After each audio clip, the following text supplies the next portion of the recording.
Welcome to Connecting with Coincidence. I am your host, Dr. Bernie Beitman, MD. I'm a psychiatrist in private practice and faculty member at the University of Virginia. Each week, my guests and I talk about meaningful coincidences, synchronicity, and serendipity. We discuss synchronicity from its many perspectives, spiritually, practically, and statistically. Why? To increase your connection to coincidences so that you can benefit from coincidence awareness in your daily life. I've written a book also called Connecting with Coincidence. Put that phrase, Connecting with Coincidence, in your web browser to find my book, Psychology Today blog, website, and social media sites. If you want to know how sensitive you are to coincidences, go to my website to take the Weird Coincidence Survey. Connecting with Coincidence, Synchronicity, spoken here.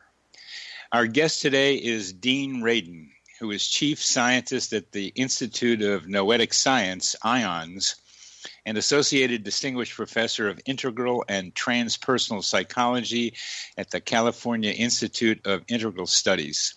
He earned an MS in electrical engineering and a PhD in psychology. There's not too many people who have that combination, electrical engineering and psychology. From the University of Illinois, Urbana-Champaign. Before joining the research staff at IONS in 2001, he held appointments at AT&T Bell Labs, Princeton, University of Edinburgh, and SRI International. He's the author or co-author of 250 technical and popular articles, 46 book chapters, and 4 books to call your attention to, including The Conscious Universe, Entangled Minds, Supernormal, and Real Magic. Dean, welcome to the show. Glad to have you here. Thanks very much. Dean, what do you think of that? Of what goes on at the Science of Consciousness conferences each year with what you are doing? Because it strikes me as they're pretty much physics and anesthesiology oriented, and not so much psi oriented. Well, it has changed over the years. I go to that conference maybe every 2 or 3 times, and I skip a bunch of them because it's true that the focus seems to be more on the neuroscience perspective and theoretical perspectives rather than the full range of consciousness. On the other hand, there certainly are people there representing other views of consciousness. It's just not considered the main track. Yes, and this current idea that a consciousness can be explained, that Penrose and Hameroff are talking about, consciousness can be explained by gravitational waves collapsing the wave function in microtubules. What do you think of that?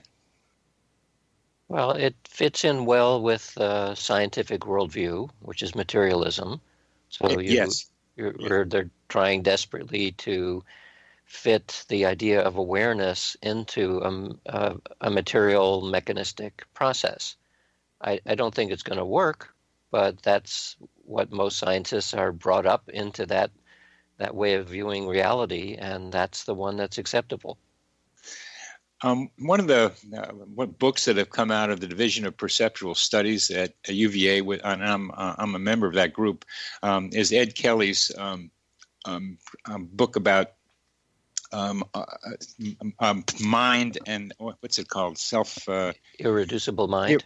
Irreducible mind, and the other one is the newer one. Beyond physicalism. Beyond physicalism. Thank you.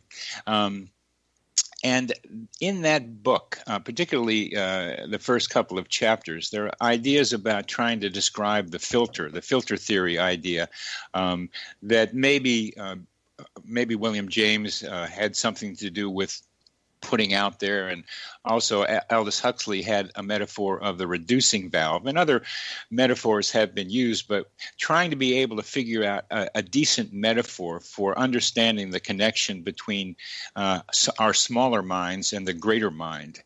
And what do you think of how to conceptualize the way that barrier becomes more or less permeable in people who are able to get out into psi and mystical experiences and such?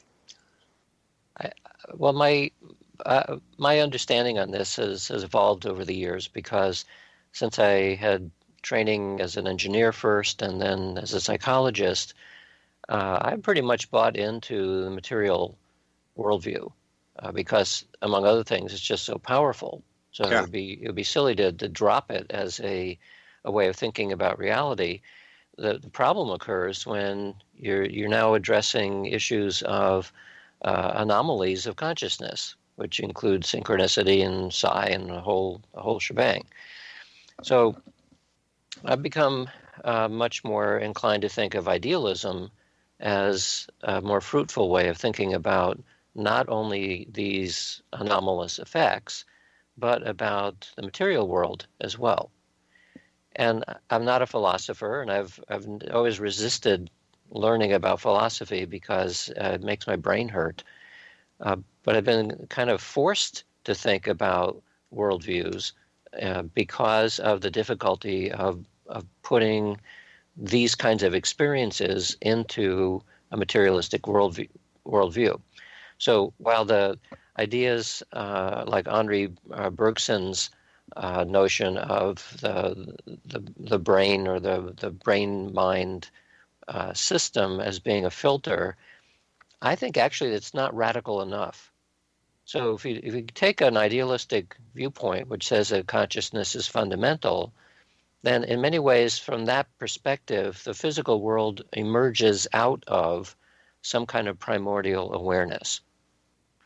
And this is not then a solipsistic notion. It's not like the physical world is all an illusion out there. It's a real thing, except that it emerges out of what we'll call consciousness, for want of a better term.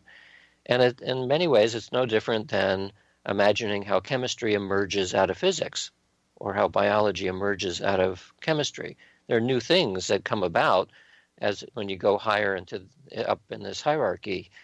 But by the same token, electrons are found in chemistry. Electrons are found in biology. Well, now we're saying that if consciousness is the bottom, then consciousness is found in physics, and it's found in biology, and so on. So consciousness is not only filtered by the brain, it is actually created by consciousness. The brain as a structure and the body are formed out of consciousness, so it permeates the entire structure. Yeah, and I understand that from other things that you have written and said. And what I'm talking about is the variability in our small mind contact with the greater consciousness. But we'll come back to that because I want to start talking about your great set of synchronicities regarding the office that you were looking for in 2000. I saw that video on YouTube, and to have you talk about it as part of your Real Magic book and how you think that happened, I think will get us to this question of the permeability of the boundary between small mind and big mind, which is the way I might talk about it. We have about 3 minutes left for this segment, but let's start talking about what happened when you were searching for office space for a research institute. Sure. Well, that was a 4-part synchronicity. Like all good synchronicities, it certainly wasn't planned. It's just something that happened. It had to do with finding an office space for a nonprofit that we were establishing. And it was in Silicon Valley at the time that the .com excitement was happening. So it was difficult both to find space, and the space was quite expensive. So we spent a couple of weeks looking all around Silicon Valley to find a place, and finally did find one in the suburbs in Los Altos. And so we rented this space in an office complex. Didn't have much time to look around, except that I looked at the list of people who were in part of the complex just to see who else was there. And it was mostly things like real estate firms and dentists and so on. But I saw one that was called PsiQuest Inc., PSI Quest Inc.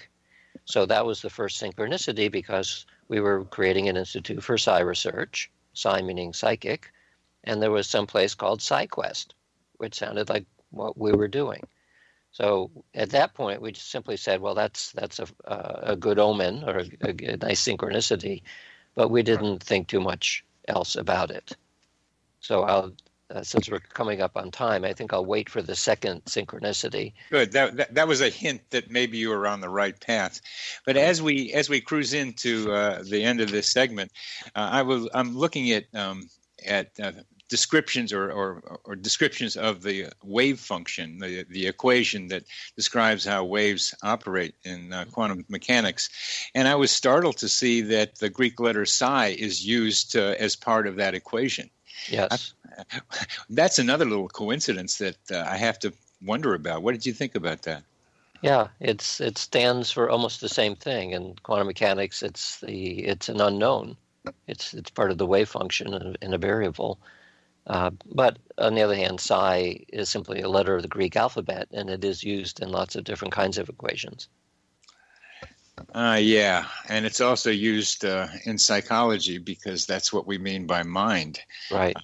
The idea of mind. And as we come to the end of this segment, what I read about your the set of coincidences that you had in Los Altos, there's some part of the magic that has to do with imagining what you want, and somehow that materializes. And what I'm hoping we get to is how that barrier, that filter in that old way of thinking about things is something you were playing with as you did that. You're listening to Connecting with Coincidence with your host, Bernie Beitman, MD, on the X-Zone Broadcast Network, and our guest is Dean Radin.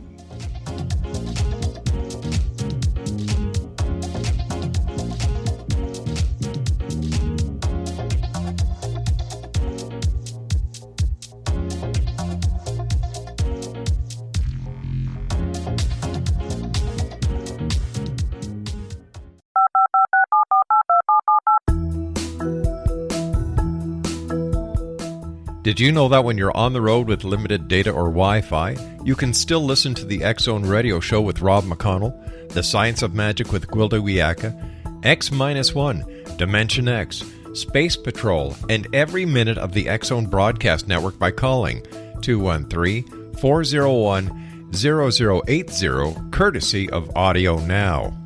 No smartphone, app, or internet needed. It saves your data plan, and it's free if you have unlimited minutes.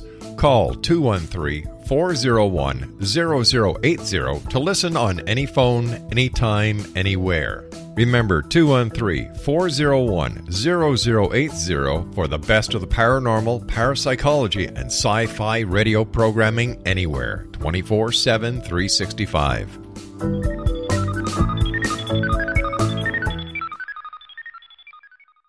You have heard of the X-Zone? Now watch it on Simul TV. Plus 500 video games, live TV channels, free video on demand, worldwide, and more. Does this sound like tomorrow's television? Well, it is, but you can have it today, right now. It is Simul TV. Simul TV offers what the others only wish they could provide.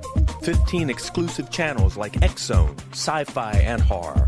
We are worldwide. No other provider offers that. 500 built-in video games. No need to have an extra expensive system. We have them included. Free video on demand. Live streaming events from around the world. Interactive online network, and much more. Tomorrow's TV today. Simul TV. Sound too good to be true? Well, it's not. You can have Simul TV today. Sign up at simultv.com. Do it today.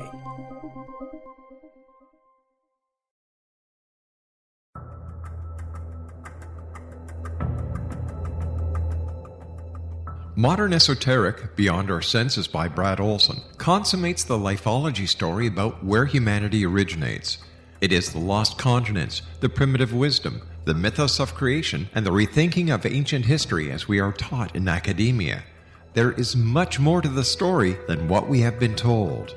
As this is the first book in the Esoteric series, Modern Esoteric starts at the beginning of time and accelerates up to this modern age.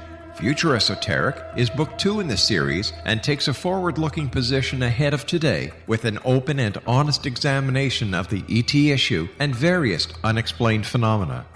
To discover the writings of author Brad Olson, visit www.bradolson.com. That's www.bradolson.com. Welcome back to CC with BB, Connecting with Coincidence with Dr. Bernie Beitman, MD. That is me. We are talking with Dean Radin about a coincidence that he had that is recorded for his new book called Real Magic. So, Dean, tell us about part 2 of that synchronicity, please.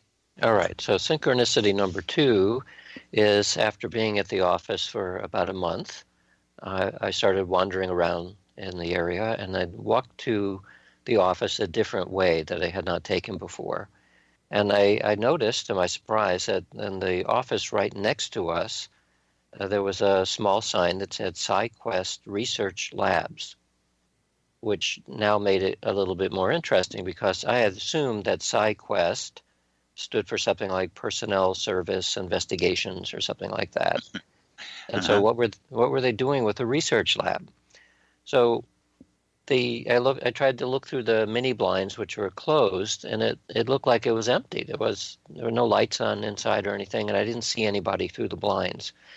So over the next couple of weeks, I checked that office every day to see if there's somebody in there, just so I could introduce myself and find out what were they doing. Well, finally, I noticed somebody's in there. One of the blinds is open, and knocked on the door.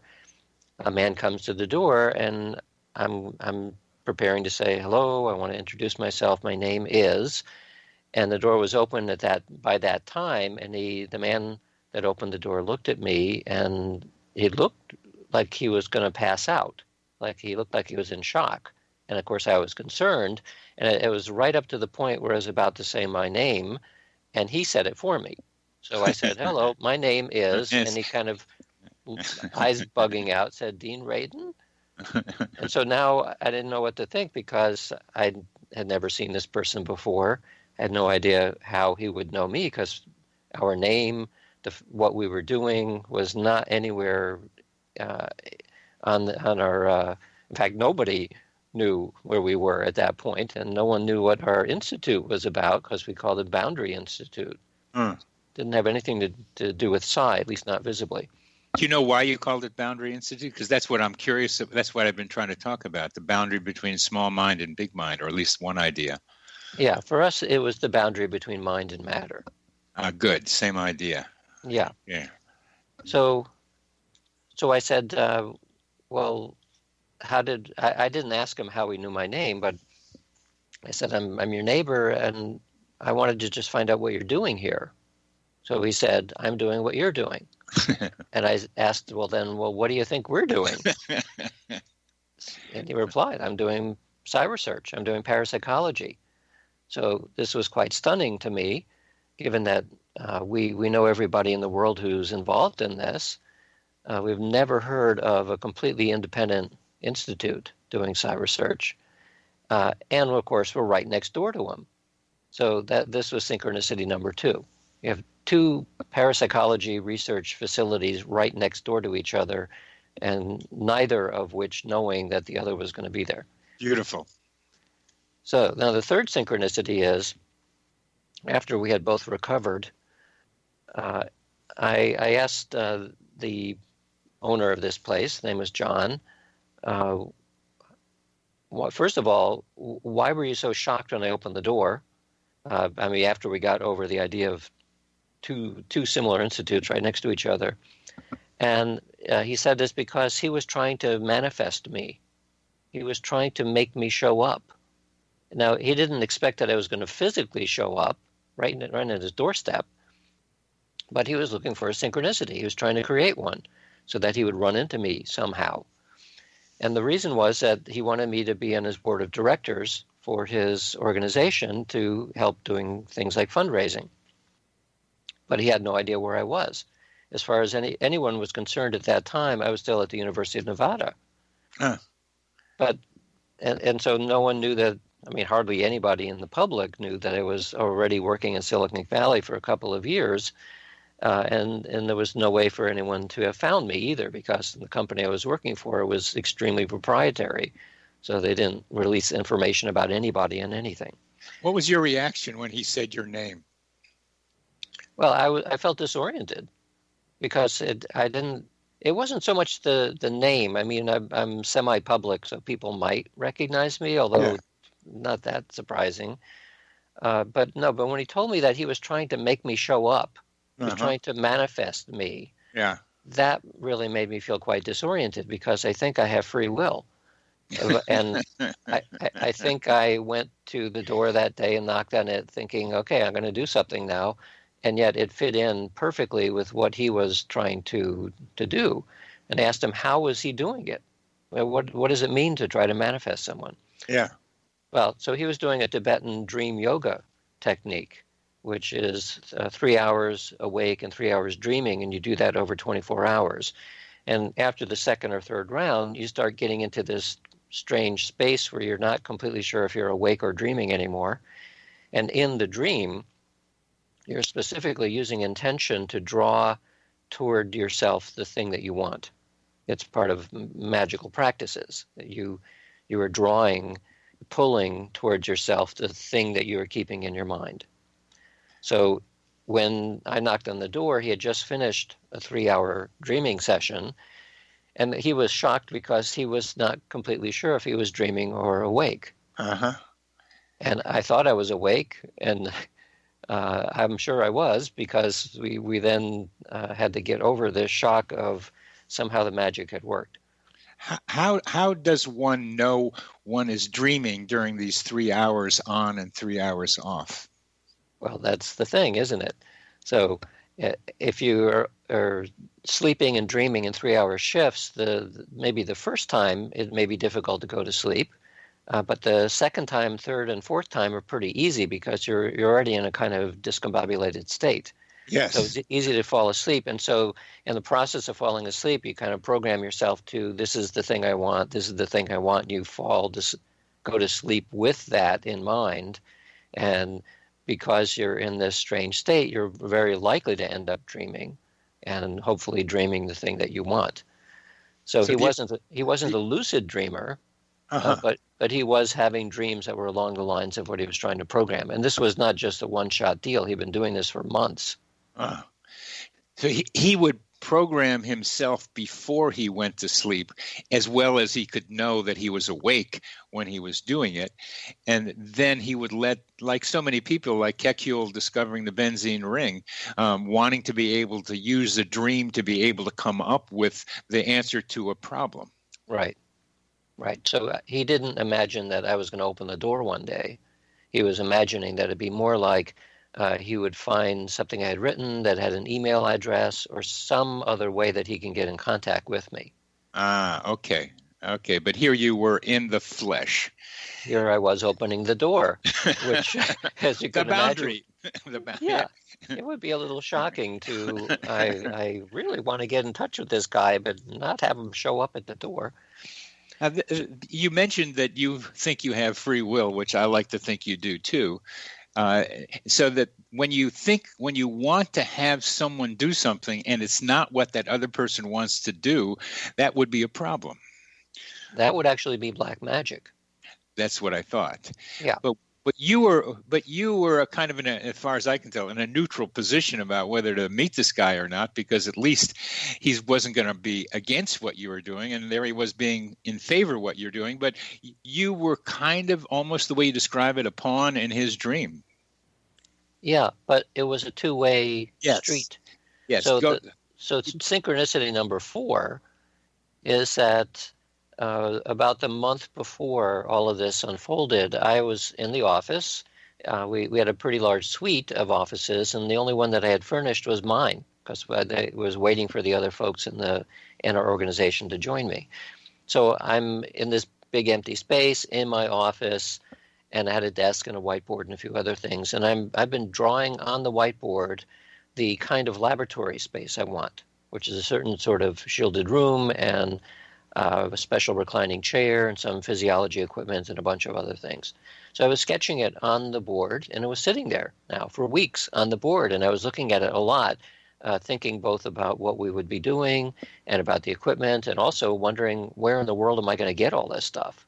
It was about $100,000 worth of equipment, which we didn't have. So after we go back to synchronicity number 3, where John was manifesting me somehow, after that he said, well, do you want to see what we have?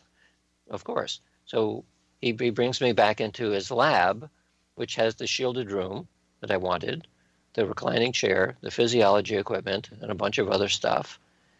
And then it was another shock for me, because after I got over what I was looking at, I said to John, well, come over to my office and see what I have drawn on my whiteboard, because I had drawn exactly what he was showing me, and it was on the other side of the wall, because my office was adjacent to his laboratory, and literally maybe 2 or 3 feet on the other side of the wall from where I had been drawing was the very thing I had been drawing toward me. So I wanted something, namely what he had in his lab. He wanted something, namely me, and somehow this double synchronicity conspired in such a way as to draw 2 extremely unlikely things together and literally right next to each other. Reminds me of people who think they have a soul flame, somebody who's the same as they are, but of usually the opposite sex, and who are looking for each other. And there's something so hat, glove, and hand that fits so beautifully with what you're just describing. Yeah. You are listening to Connecting with Coincidence with your host, Bernie Beitman, MD, on the X-Zone Broadcast Network.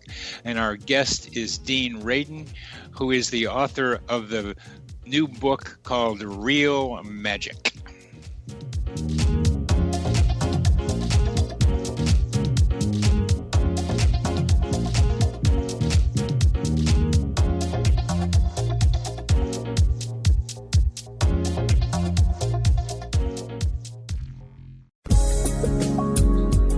From our broadcast studios in Hamilton, Ontario, Canada, to the world and beyond, you're watching the X-Zone Broadcast Network, www.xzbn.net.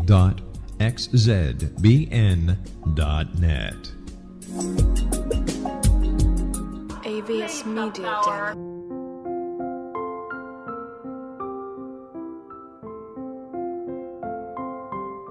I am Dr. Carl O'Helvey, founder, president of a new cancer foundation focusing on evidence-based physical, mental, and spiritual interventions, including natural cancer cures, prayer, meditation, affirmations, nutrition, and other related holistic cancer prevention and cure modalities. These are used in cancer education, research, and financing care. I ask for your help to continue this important work by donating at www.holisticcancerfoundation.com.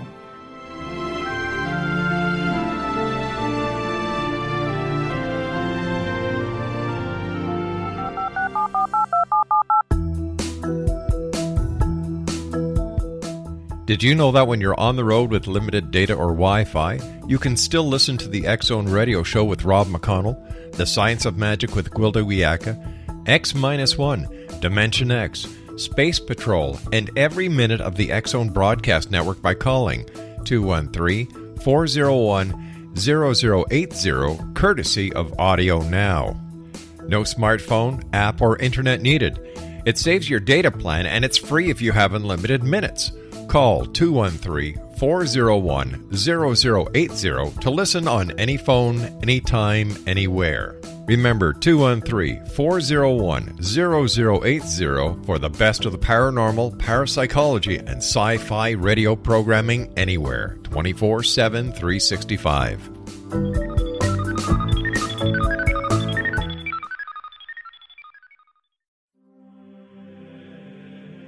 Rob McConnell here, presenting an overview for Nicholas Paul Jennings, author of a fascinating book, Amen.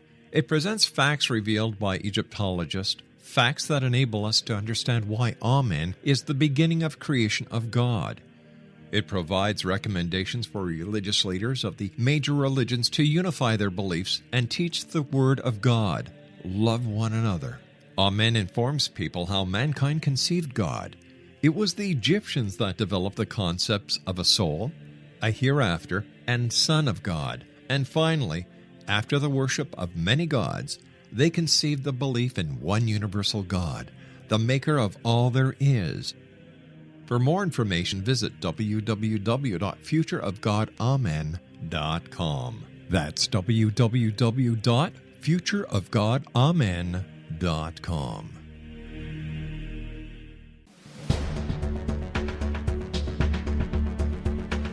Welcome back to Connecting with Coincidence with your host, Dr. Bernie Beitman, MD. That is me. Our guest is Dean Radin.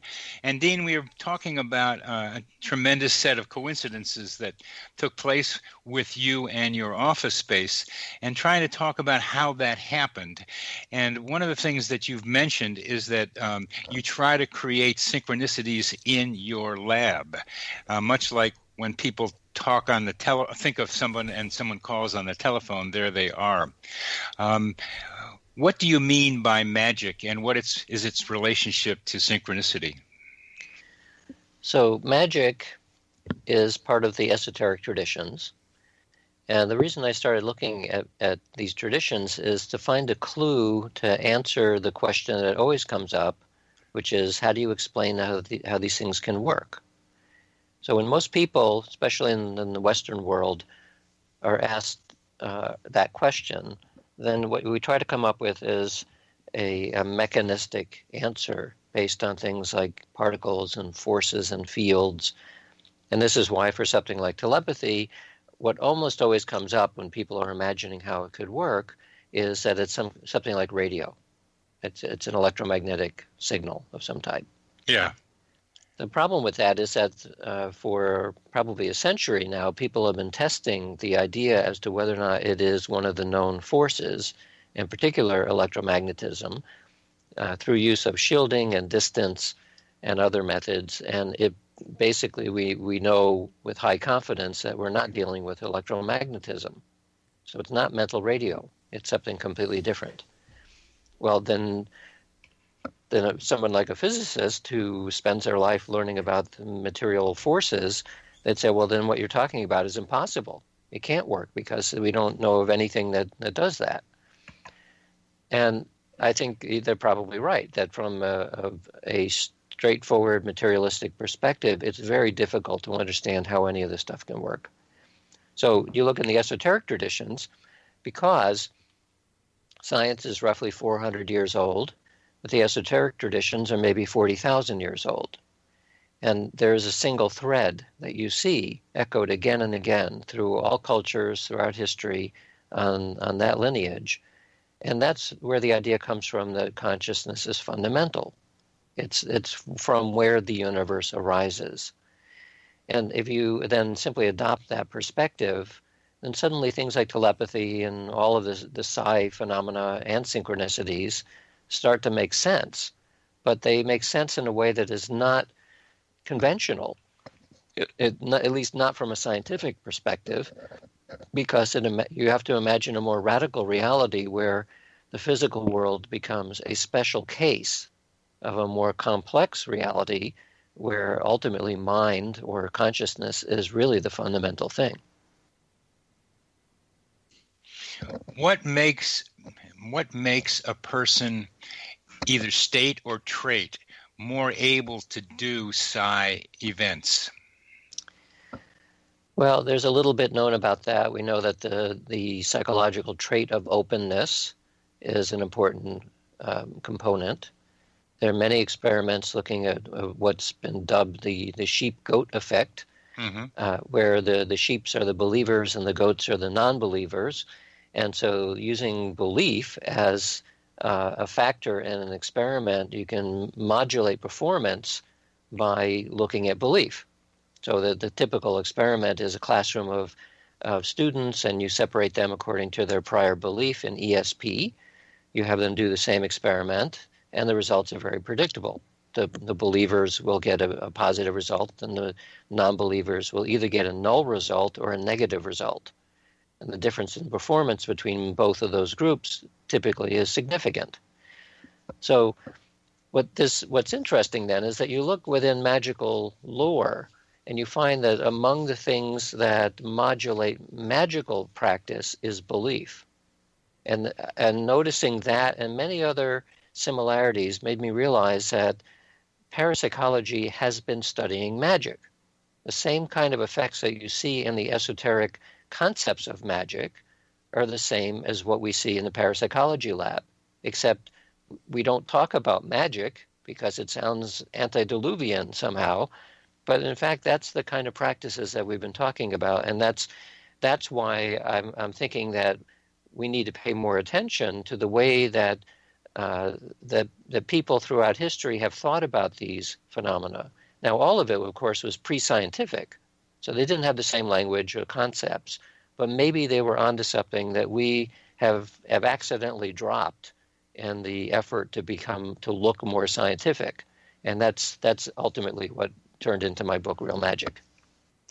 And you're trying to bring the esoteric into the old information into the exoteric to be able to have us understand what magic might have been in the old days. But I'm still caught with how it is that you or the guy next door in the office can penetrate from what I consider our small minds, which are immersed in this greater consciousness, and make a better connection with that greater consciousness to make the magic happen. There's something about permeability of mind to greater individual mind to greater consciousness that you are talking about with sheep goat, with belief, with openness. Right. And there's something happens there's something that sounds mechanistic to me, where there's a membrane that's permeable, relatively permeable, and that you are talking about how to make that membrane yet more permeable.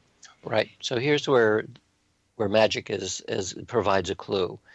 In all of the magical traditions, both on the Western esotericism and Eastern, the magic never happens at the level of conscious awareness. Conscious awareness is like a surface level of the ocean. There's a whole lot going on below, and that's where the action is happening, not at the level of everyday awareness. So in the magical traditions, they call it gnosis, a state of consciousness which is quite deep. In the Eastern tradition, it might be, if you're a yogi, you would call it samadhi. Mm-hmm. And these are mystical states. So in that mystical state, there's no distinction between you and me and between now and then, or any kind of dualistic notion. That is where, in the yogic tradition, the siddhis, special powers, arise, and also in the magical traditions. That's the state of mind that you need to be in order to make things happen, because what I call little c and big C consciousness, you're calling middle mind and big mind. Okay. That's where the two are the same. So that's why you have phrases like Atman equals Brahman in Hinduism, which and similar statements said in every religion, which is pointing at the mystical experience that there really is ultimately no difference between your awareness and the awareness of the universe. The distinction, though, is that those two things seem to be very different. They look radically dualistic from the point of view of everyday awareness and awareness of the universe. Yeah. But the reason why things like meditation and certain psychedelic states and dreaming seem to be more powerful ways of using these kinds of phenomena is because you've gotten deeper, metaphorically, and down into the depths of consciousness. And that's where little c and big C begin to meet. Deeper down into the big C, the big consciousness. Right. And we're talking about practices in daily life that, for some people, allow them a brief access to that greater consciousness. There seems to be various levels of that consciousness, that big C consciousness, to get into. And some of the practices, you mentioned psychedelics and implied meditation. What are some of the other ways that people can get into that greater C? Well, so take the example of the synchronicity. So John was doing it through a Tibetan dream yoga technique. So he was in dreaming, and he had specifically used this technique to become disoriented from ordinary awareness, so that he wasn't completely sure after a while whether he was awake or dreaming. And that's the state that he had used to get in there. What I was doing was spending a fair amount of time, a couple hours a day, drawing on a whiteboard, and not necessarily feeling that I was going to make it show up somehow magically, but have long periods of contemplation on what I wanted. So I was in a somewhat unusual mental space as well, and I would call it something like absorption. Like I could spend an hour or 2 hours thinking deeply about something and completely unaware of how much time had passed. So all of these, what I was doing, what John was doing, neither of us were in an ordinary state of awareness, and at least some aspects of those periods we were overlapping. So he was doing his dreaming thing and I was doing my contemplation thing, probably at the same time. And both of us, at that point, when you're deep enough in this level of consciousness, there really is no difference between me and John and the rest of the universe or our offices or anything else. So we were, in a sense, co-manifesting something which we were drawing into existence. It's a beautiful diagram there of you and he meeting someplace where all begins to be one, and that at some level for both of you, you were meeting so that your minds became part of the one that we all our consciousness is involved with. Right. There. Coming to the end of this segment, and my study of coincidences includes transition and need as two elements that increase the likelihood of coincidences happening. And at least on your side, and certainly on John's, the need was there.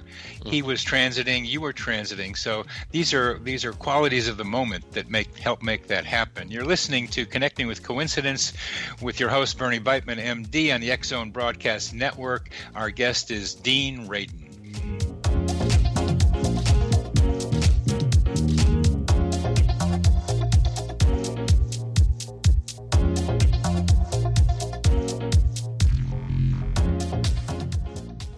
You have heard of the X-Zone?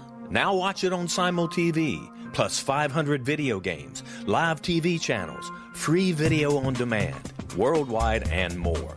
Does this sound like tomorrow's television? Well, it is, but you can have it today, right now. It is Simul TV. Simul TV offers what the others only wish they could provide. 15 exclusive channels like X-Zone, Sci-Fi, and Horror. We are worldwide. No other provider offers that. 500 built-in video games. No need to have an extra expensive system. We have them included. Free video on demand. Live streaming events from around the world, interactive online network, and much more. Tomorrow's TV today. Simul TV. Sound too good to be true? Well, it's not. You can have Simul TV today. Sign up at simultv.com. Do it today. The new nonfiction book, Razor of Madness, is similar to cult movies like Clockwork Orange, Dragon's Tattoo, or The Other Side of Hell. Wayne Morin Jr. and Thomas Lee Howell will expose widespread and systematic deficiencies in this thought-provoking tell-all novel. Mind control rages among scholars in law schools. Human rights are ignored while thought reform and mental manipulation are accepted practices used as behavior modification. Dr. Louis Jolyon West comes to mind. Media and public scrutiny shows that United States mental hospitals are in fact destructive murder industries. Razor of Madness expose novel details this epidemic through an in-depth professional and personal investigation. For decades, there has been a revolving door policy that still releases killers and pedophiles back into society. The maestro of mind control continues to haunt America to this very day. Razor of Madness is available in paperback or as a downloadable ebook at Amazon.com. I'm William S. Peckham. If you enjoy a good mystery with a touch of the paranormal, then you'll love my novel, From Out of the Woodwork. It's the story of a young Toronto contractor, Sean Kennedy, who buys derelict homes, guts them, and turns them into multi-family dwellings. Slums just waiting to happen. When Sean buys 29 Livery Lane, the house fights back. Former owners unexpectedly come out of the woodwork as he starts the destruction. The apparitions come to him when he touches old books, reads hidden letters, rummages through old boxes, finds a locket, or reads a discovered manuscript of a murder mystery. From Out of the Woodwork will take you from 1899 to the horror of the World Trade Center, September 11, 2001. Check out From Out of the Woodwork on my website, www.williamspeckham.com.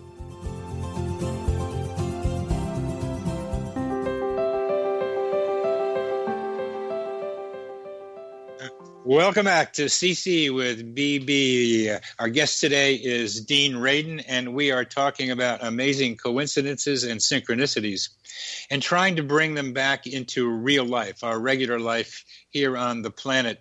Dean had quite an amazing one with putting together two minds that had similar overlapping and congruent needs.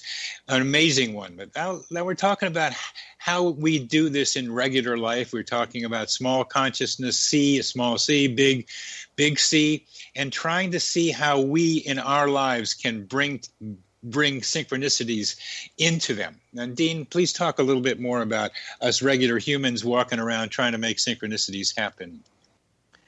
Well, what regular humans need to do is meditation, or they need to practice various kinds of dream exercises, or take the right psychedelic drug under the right conditions.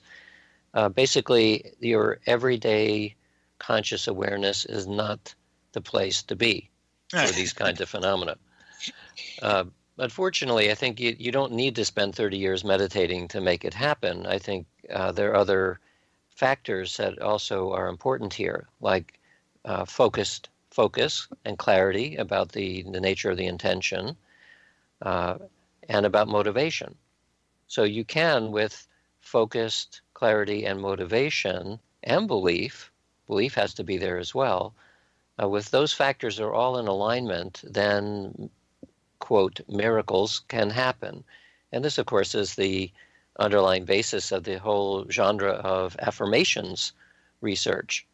That the affirmations idea is that you really, really want something to happen, and you focus on it, and eventually it happens. It's not quite that simple, of course, but that's the idea. So if you look at where the origin of that came from, it's basically magic. It goes all the way back to shamanism. So it's around a 10,000-year-old process. And there are many ways of doing it. In my book, Real Magic, I give a chapter on two of the most ancient and still popular methods, both of which have to do with writing down on paper or cuneiform, if you happen to be an ancient person. But this is the method of taking an idea out of your mind and making it manifest in the real world by causing it to manifest on paper first. It's called writing magic. I'm a psychiatrist. I do psychotherapy. And one of the problems I have with the psychotherapeutic literature is how still it's based in the past. And it's also very much here and now oriented, which is pretty good too, but the idea of the future has not strongly entered in to the psychotherapeutic effort, where it seems to me from what you're saying, psychotherapists would be very much better serving their patients if they would help patients do just what you're talking about, energize in various ways, including writing what you want to have happen. Yeah, that is one of the ancient magical practices. That you don't make something appear now. You set your intention in the future. Your future goal is established. And then the world simply conspires in such a way as to be drawn towards that goal. And in fact, one of the experiments that I talk about in my book was a method of looking at that very phenomenon in the laboratory, where we create a goal in the future. We intend that goal to happen, but from an experimental point of view, you can trace to see how did you get there. If you in fact achieve the goal, what happened? Well, to make a long story short, you can show that the effect is not happening as a result of starting from the present and pushing yourself to get to the future. That doesn't happen when you achieve a goal. Rather, it looks very much like the goal is established in the future, and it draws you to it. You're pulled from the future rather than pushing from the present. Teleology is the name for that. Yes, that's exactly what that experiment was about. Well, let's talk about the black magic side of this, because let's say that I'm in a relationship and she doesn't care for me anymore, or she cares for someone else, and I want that relationship to not work so that I can have her. But she doesn't want that. She wants to be involved with him. What do we do about people who are in a situation like that? Nothing. From a magical perspective, an attempt to manipulate other people's wants and wishes is the definition of black magic. It's violating somebody's sovereignty and their free will. So that's a no-no. The reason why it's a no-no is because within the magical worldview, where everything is interconnected or everything is one, by virtue of forcing somebody else or getting somebody else to do something on your behalf, which they may not be interested in, that is going to bounce back. It will eventually will end up harming your ability to express free will as well. So interestingly, another aspect of black magic, and there's a long history on this one, is that you're also not supposed to take an inanimate object and put your intentions into that with the goal of making it alive. So Pinocchio. No Pinocchios. No Pinocchios, no golems, no, not even any tulpas from the Tibetan perspective. It's a no-no to do that. And interestingly, the Supreme Court of the United States did that. They did it in 2010 with Citizens United. They made corporations people. And so what we may be seeing then is the effect of that Supreme Court decision is bouncing back. It's having a negative reaction in terms of how our democracy is working, because it has made a corporation which is not, in a sense, has no soul. Its only existence is to gain profit. It's doing what the golem does. It starts taking on a life of its own. It then is no longer under the control of the people who initially created it, and it's to everyone's detriment. So perhaps from this perspective, that the Supreme Court accidentally did an act of black magic, which turns out not to be so great.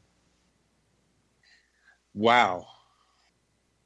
Let's keep in that's remarkable, and that's so clear.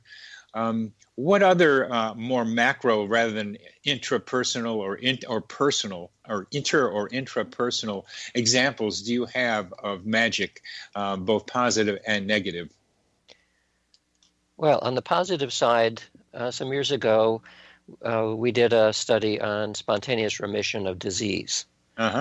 So these are cases. All of the 2,000 or so cases that we found were in the medical literature, usually as case studies. And they involve things like a bony tumor that was going to be operated on. Then they take an x-ray the morning of the surgery, and it's gone. It just disappeared. So you can see it on one x-ray, and it's not on the next x-ray. So this is considered a spontaneous remission, which is just a polite way of saying it's a miracle. Right. That no one knows how to explain, but it happens often enough that we found 2,000 examples of it. So how do we explain such a thing? Well, from a materialistic perspective, it's very difficult because you can't make a bony tumor disappear overnight. But from a magical perspective, it begins to make more sense. And I'm using magical perspective and idealism more or less interchangeably. From the perspective that the physical world is a reflection of consciousness, a complex reflection, but nevertheless it's coming out of consciousness in some way. If somebody has a change of mind, in a sense, but in a very deep way, much closer to big consciousness rather than small consciousness, then the physical world can change instantly because it was being created from that in the first place. So from that perspective, and of course we don't have all the details yet in the way that we would feel comfortable with from a scientific perspective, but if that perspective is correct, then suddenly these miracles of spontaneous remissions, which of course are very dramatic outcomes for the people involved, is no longer magic. It's simply it's a different way of viewing the nature of reality itself. And in that form of reality, where consciousness is fundamental, all kinds of interesting things can happen. Pragmatist that I am, I take away a key idea, and I'm going to summarize it and see how accurate it is in your way of thinking, is that if I want something to happen, I need to be very respectful of the free will of other people. I have to be careful and not animate any inanimate objects. And that with those two caveats, if I think about it clearly enough and place it into the future, that future then draws me to it. Yes, well stated. And it turns out that when you start thinking about how you're going to affirm that something happens or try to manifest it, it is really difficult to not fall into the slippery slope of black magic. Yeah. Because Jean Paul Sartre once said, hell is other people. That means that that most of the things that we want are going to affect other people in some way. Yeah. Some aspects of society are a zero-sum game. So even if you're trying to help one person, you might actually end up harming somebody else. It's really tricky. So I'll give an example. We have a neighbor. I'm sorry, we're coming to the end of this, so I can't really get to that. But let's leave it for our audience. That it's really tricky to conceptualize without creating harm to other people. And Dean, it's been a deep pleasure having you on the show. Thank you for being on the show. You're welcome. You've been listening to Connecting with Coincidence with your host, Bernie Beitman, MD, on the X Zone Broadcast Network.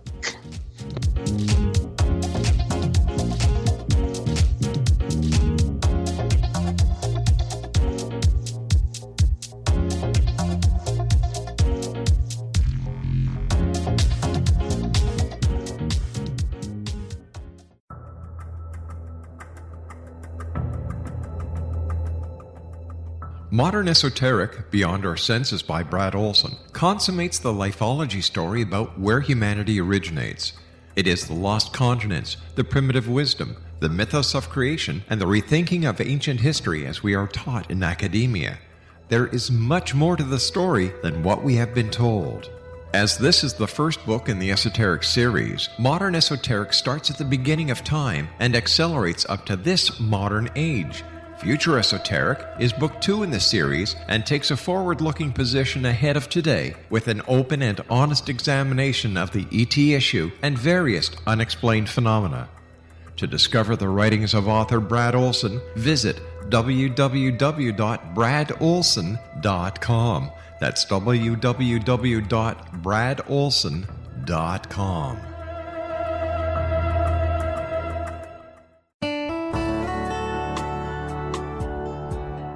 Are you or is someone you know struggling with addictions, depression, anxiety, relationships, low self-esteem, lack of confidence, grief, success, and prosperity? Do you know that your subconscious belief plays a big role in the outcome of your hard work? We can help you permanently change the beliefs that may be the reason for your struggles and failures. We care about getting you the return on your investment and the results you are looking for. We can help you be free of the limitations of your past and in realizing your highest potential. We work with people by phone and Skype. For more information, visit us at www.ritasoman.com. That's www.ritasoman.com.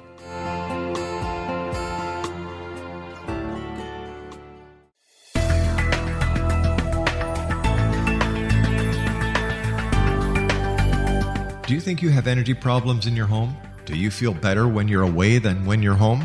Joey Korn is a global leader in the world of dowsing who specializes in personal energy clearing and space clearing. He can help you create an ideal energy environment in your home no matter where you live in the world. Learn about his remote spiritual house cleaning services and much more at www.dowsers.com. You can get Joey's book, Dowsing, A Path to Enlightenment, as well as other dowsing books and tools, Kabbalah books, and Walter Russell books. Joey's work is really amazing. Go to dowsers.com right now. That's DOWSERS.com, or call 1-877-DOWSING. That's 1-877-369-7464.